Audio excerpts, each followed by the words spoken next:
Hey guys, Rob from Georgia here with you. Another episode of Something Weird, Just a Thought. Episode 8. The Three Mothers Trilogy.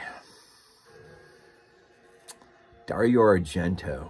I just want to ramble on for a few minutes. I just did a episode for my Italy's Holocaust, looking specifically at Inferno, but I want some of those comments to bleed over here. And just spend a few minutes and talk about this trilogy and my thoughts and some of my tie-ins to that trilogy, and what I sort of think in comparison to what I think is the greatest loosely knitted horror trilogy of all time, and that is, of course, Lucio Fulci's The Gates of Hell trilogy, which I think has a distinct advantage over Dario Argento's trilogy, and it didn't need to be this way, but ultimately in the end it's how it worked out. But let me just talk about this for a minute, man.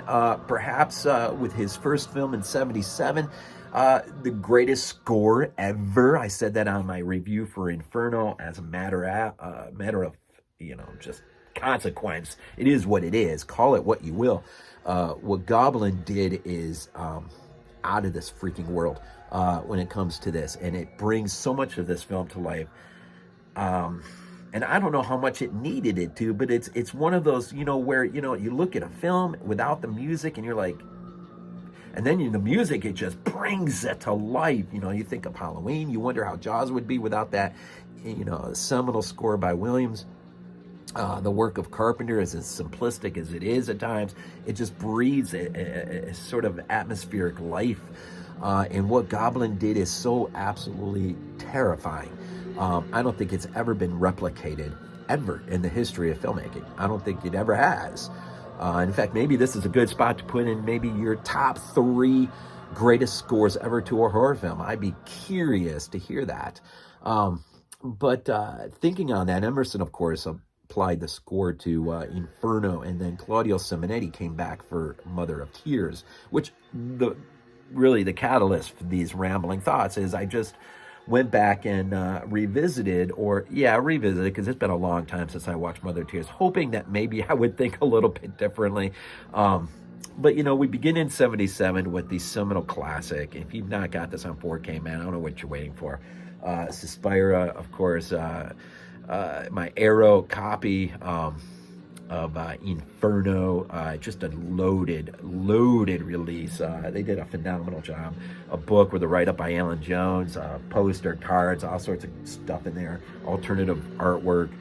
And then the Dimensions Extreme line put out Mother of Tears. If you're unfamiliar with this trilogy, it begins in 77 with Suspira. In 1980, we get Inferno, and then 27 years later, we'll get The Mother of Tears, which therein lies, I think, its greatest handicap, I guess, if you will. Just in general, the trilogy revolves around Thomas de Quincey's book dealing with this concept of there being 3 call them mothers, witches who are responsible for all that is bad, I guess. With the mother in Freiburg, Germany, who we see in Suspira. This is, of course, the mother of sighs. We have one in New York, which we see in Inferno. This is the mother of darkness. And in Rome, which ultimately we'll see with the mother of tears, Lacrimorum, mother of tears, who is in Rome. Mater, Mother Lacrimorum, Mater Tenebrarum, Inferno, which, I'll get in, Mater Suspiriorum, the Mother of Sighs in Freiburg, Germany. And so really you have the 3 sisters, the 3 mothers, the authors of all that is not good. And so 3 unique stories, 2 of which slowly, kind of closely knitted together, one in 77, one in 80, and then I said 27 years later. And so each story involves a certain character who is trying to untangle a mystery and get to the bottom of what is happening. Is this stuff real? Is it not real? And who is ultimately responsible, and will I live through it? I mean, and it's like, Inferno, I think, sort of even more than Suspiro ratchets that up a little bit in terms of the collateral damage. And unfortunately, with Mother of Tears, it tries to go way beyond that, and unfortunately bit off more than I think it could chew at the time, although Argento gets very defensive when people go after it.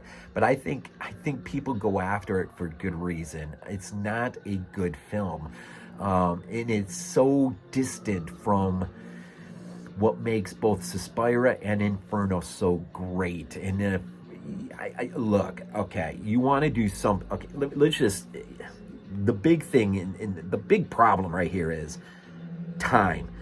With the Gates of Hell trilogy, these were 3 films shot nearly back to back to back. I mean, 80 and 81, really. This is your trilogy. Call it loose knit all you want, but the thread that connects is this Lovecraftian idea of the other side and this nightmare logic that sort of follows through. Although House maybe is the more linear of the films, it's still tightly connected as a result of it being made so. And I think a lot can be made of what would the Mother of Tears been like had Argento, and I get it, Argento was so extremely sick, had such a hard time with 20th Century Fox on Inferno. If it wasn't for the work of Mario Bava and Lamberto Bava, I don't know what would have happened to that project. It's bad enough it was shelved for 6 years and then released on video in the United States, which is maybe the weirdest part of the entire trilogy, is just watching the 20th Century Fox logo come up on Inferno. Because, I mean, that almost induces a nightmare logic all of its own. I mean, it's an Italian film, but, I mean, I don't know, it just feels, it's like begin the nightmare sequence here at 20th Century Fox logo. I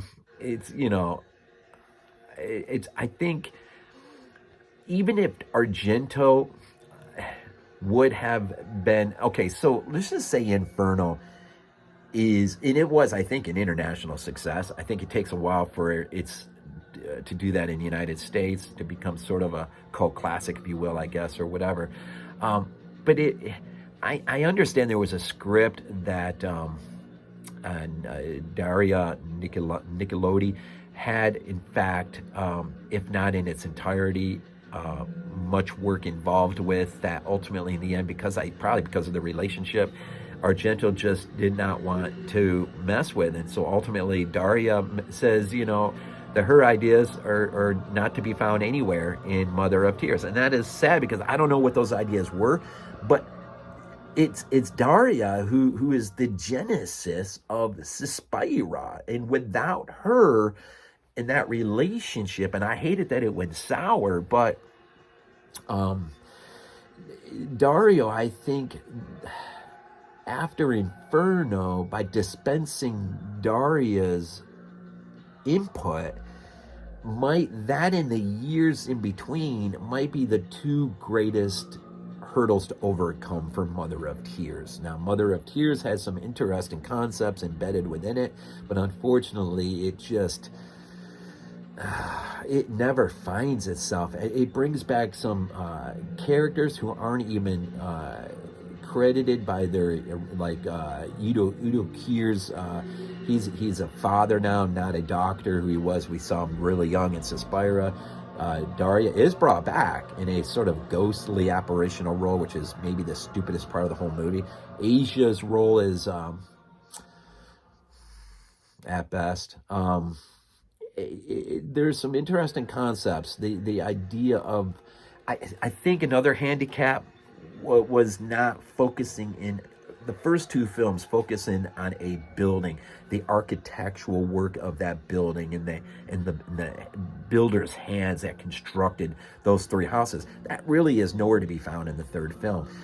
What you have is a witch seemingly reborn, who now just wants to lay chaos in the world by drawing upon herself all the witches of the world to converge on Rome, and so really probably overturning the entire Catholic hierarchy, the Vatican, and unleashing an age of darkness across. Some interesting concepts there, to be sure, but in its execution falls flat on its face. It's just, and he didn't have to get so extreme in his eccentrics in terms of just, I don't know, just...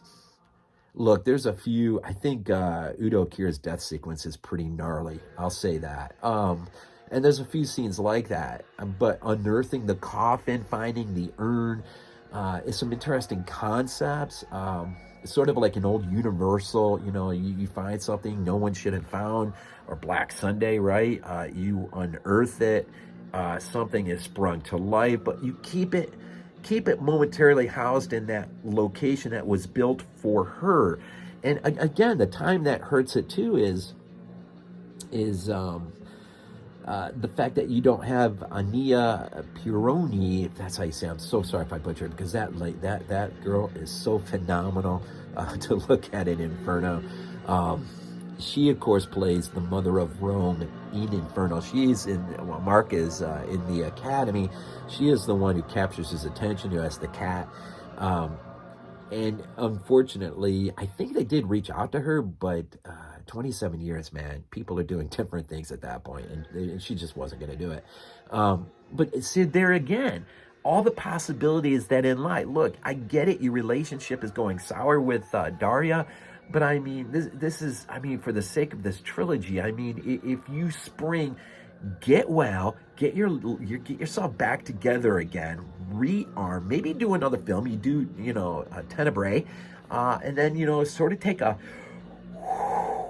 and then, man, look around you, see who you can pull back into you. Maybe a goblin return.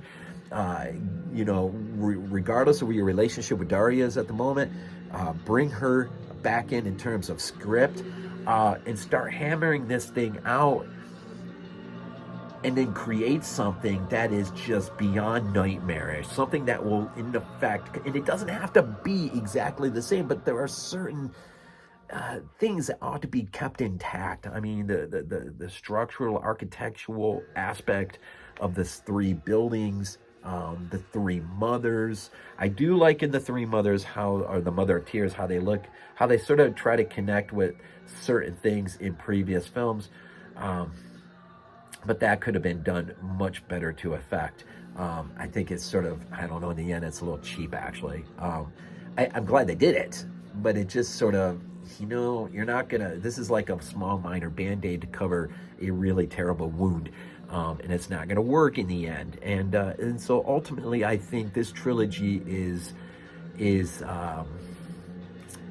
hurt by perhaps the fatigue he endured on Inferno as a result of his sickness and working with 20th Century Fox, the relationship gone sour with Daria, the fact he waited 27 years to relook at this material.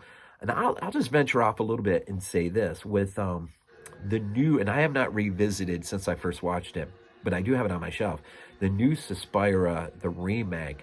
I think, again, and I just looked at his pre-production to see upcoming projects on IMDb, and nothing, and I didn't think I would find anything Three Mothers related, but what a terrible, absolutely lost opportunity there. Regardless of what you thought about the remake, there was an opportunity for him to bring a sense of coherency to a trilogy by leaping off of his remake and then making Inferno even more his, and really finding yourself in this world of what it means to be in this world, and then capping it off with the Mother of Tears. I think in the end, I think it could have been one of the rare moments of cinematic history where, yeah, his first film obviously can't match Dario's first film, but his trilogy could have outdone Dario's trilogy, sad to say. But I think it is a lost opportunity. It's too bad that did not happen, because I really think there was a potential there for it to happen. And we'll probably never see it for whatever. I think money, I don't think it did really well at all, unfortunately. I got my own weird, unique thoughts on that, but those thoughts are distanced by time. I really would have to rewatch it and see what I think again. But I think my comments ring true in terms of what could have been.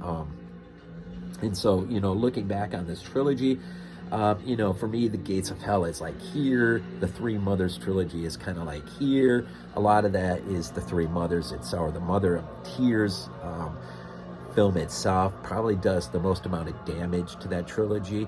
And I know people will say, who are purist in the sense of City and beyond, that there is a bit of a step away in that House is the most linear of those films. But the fact that those films were done in like a 2-year span, it is the Gates of Hell trilogy. You can't get around it. It is phenomenal, and that's what the Three Mothers trilogy could have been had it not. Now I know, Dario also has his the Animal trilogy early in his film career, what propels him forward, and Fulci has his 3 westerns, although I don't think they're even loosely connected at all. There are 3 westerns, so that's interesting that Fulci has his 3 westerns, Dario has his Animal trilogy, and a fair attempt at what could have been a very deeply thought-provoking, scary as all, deep dive into this Tom de Quincey book. You have to give credit where credit is due. Fulci's deep dive into Lovecraft paid off in the end because he created perhaps one of the greatest trilogies ever. So anyways, I don't know. I'm just going to continue to ramble on. We'll see. But Three Mothers, man, what'd you think? What'd you think of the remake? What'd you think of some of the things I said? Drop your comments, hit the like button. If you've never sub, I would appreciate it. Each and every one of you, thank you so much for all that you do just by turning me on and watching and listening to me ramble. It's most appreciated. We always end these things off with Go Bills.